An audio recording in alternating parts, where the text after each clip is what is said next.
Hey, welcome to Coffee and Candor. This is Chris. Ross. Brandy. Amber. Get in the coffee, goddammit! Amber's a little bit saucy because I asked her to grab my coffee when it was done brewing, so she's standing over there pouting. She gonna beat your ass. Tell me, do you want to fight? You gonna talk? Do you want to catch his hand? Take something off the list. So let's talk about the bar lawsuit. This is bar as in pub. Club here in Arkansas. Yeah, not bar as in legal bar. Thank you. So... God, goddamn Carol Baskin. Right. So which bar was it that filed the lawsuit? I don't know. It's been a...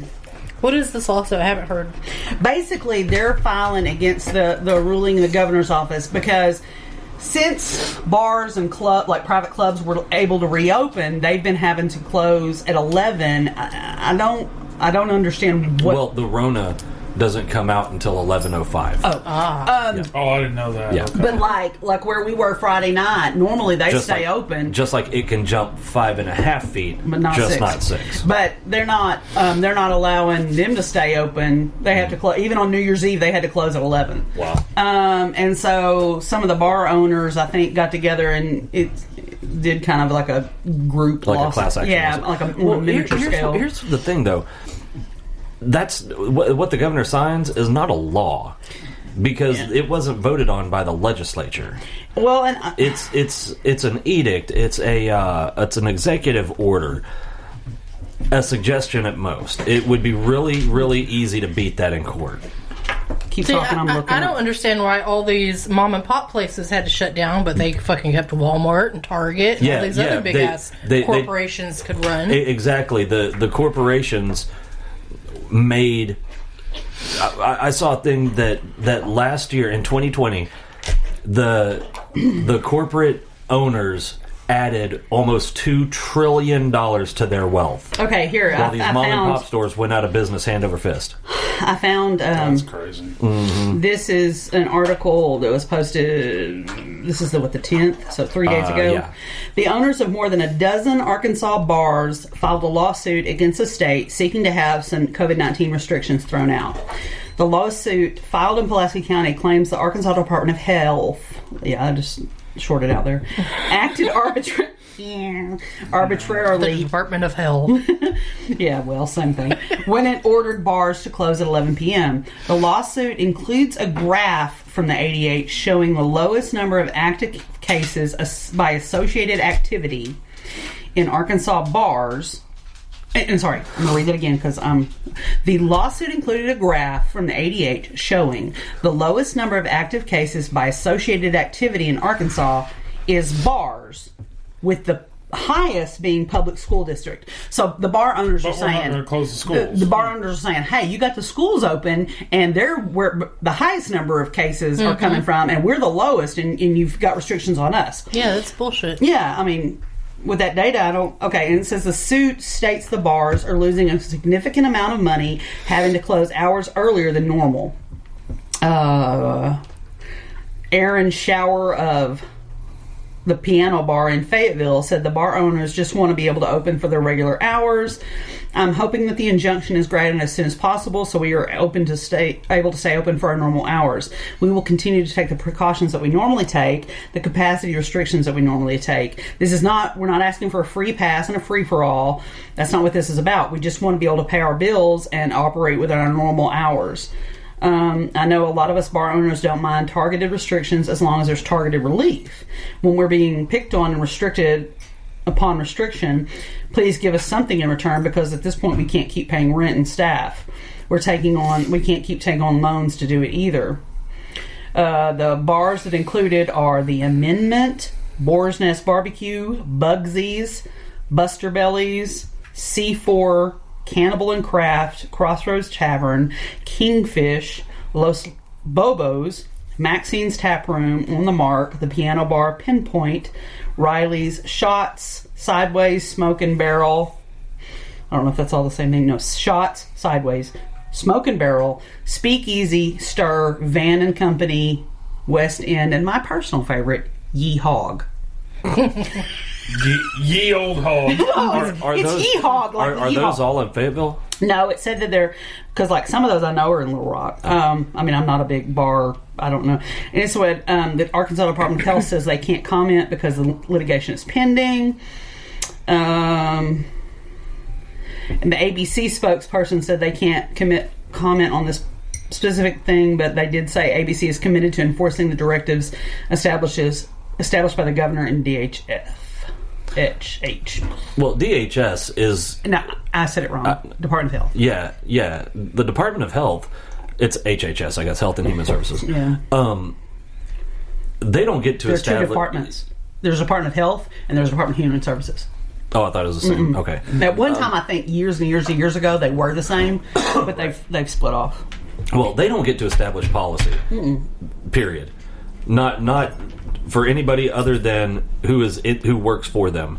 So their policies don't fucking mean anything. But they do. What they do is they enforce. Yeah, they may suggest to the governor. But again, the governor can't just create a policy either. Because policy has to be voted on by the state legislature. If the governor does that, just writes an executive order, that's not a policy. Well, and the thing is, like, they did their due diligence, and if schools are not having shorter days, or they're not doing schools like Monday, Wednesday, Friday, Well, and like we said, Walmart is still open from. They're back open to 24 hours, aren't they? No. Okay, I don't think so. I know they're open from like 6 a.m. to midnight. No, I think it's 10. Is it 10? Okay. Well, before it was like 6. It was like 8 to 8, I think, right at the beginning, and then they gradually moved a little bit on either end. But they're open for 16 hours. Yeah. So, and there's far more people going through there in a given day than you'd be in a bar. I mean, and I tell you what, even when they were counting people at the door, it didn't matter what we needed. Whenever we went to that aisle, it was packed. Yep. It was like everybody needed the same shit. Well, and like, like they said, they're not looking. They don't want just like to be able to have capacity, because they're still having operated at a reduced capacity. Right. But I understand what they're saying. If you want us to be able to be open and not give us subsidies for this, we're trying to operate, but we can't do it with our hands tied behind our back. I will tell you one place that I can think of that should not be allowed to open up to their normal time, and that's Discovery. Because Discovery is an after-hours bar. So normally bars have to close at 2. Discovery closes at like 6. Well, by the time the motherfuckers... And I think bar hopping is ridiculous to begin with. Pick one, fucking go there, go home. Come on. But by the time you close down one bar and you go to Discovery, you're already so tanked, you're not... following anything. Yeah, you're not following any guidelines. So that type of place I don't think should be allowed to be open until... Well, okay. Like, that we went that to the VFW Friday night. Right. It was not crowded at all. Everybody was socially distanced. It was fine. I don't feel like we risked anything by going there. Right. And I'd noticed, like, but when we had been there one or two times before, but pre-COVID, they had a restaurant in there, or like a grill, I guess. Yeah, and, it wasn't really crowded. I can see where if because they're a private club, not a bar, but it's the same thing. The capacity limits already allow people to, so I don't understand what 1 or 2 hours different.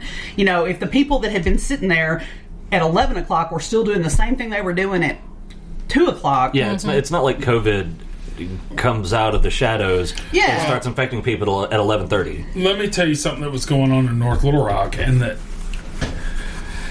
downtown every weekend, until it got cold enough that nobody wanted to do it anymore, for months we were closing down Main Street for 2 blocks so that the restaurants down there could have people eat outside. Outdoor overflow kind of thing.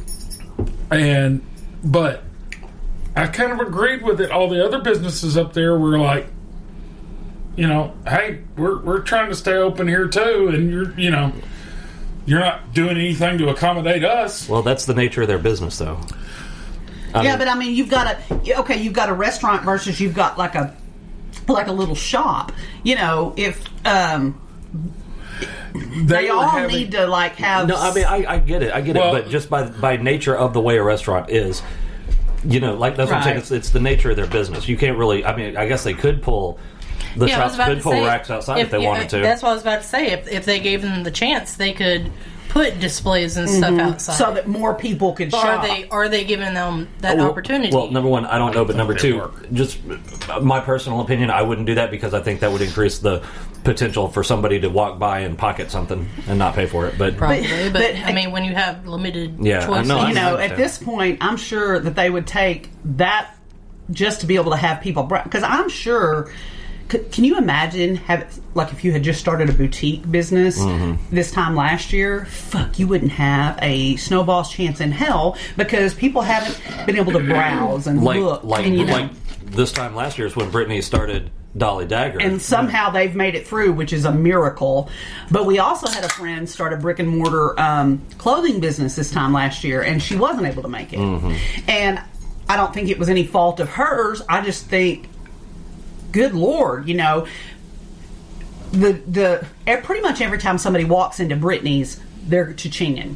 Oh yeah. But when you have like a boutique or something like that, you have a lot of looky-loos before you make that sale, and so the numbers are just not with you. Right. And you're not getting enough numbers out there to get the sales from the looky-loos, and so and I think that was the issue.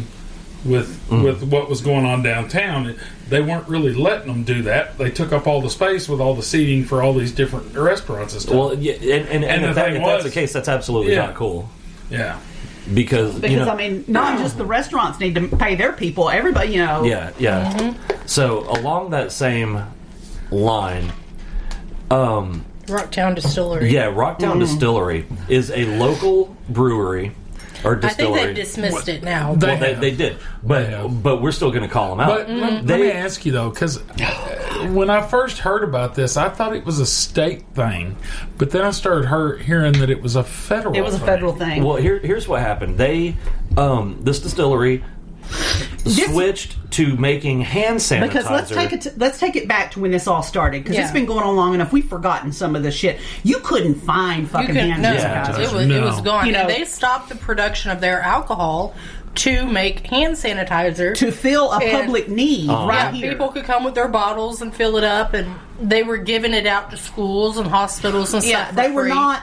I think it's important to note that they were not taking advantage. They were actually trying to fill a public need. They were being good corporate citizens. Right. Yes. They were not like price gouging. They were like, we see an opening here. And I don't think it was just them. I think there was other local distilleries that were doing it. But they got slapped by the FDA for $14,000. Yeah.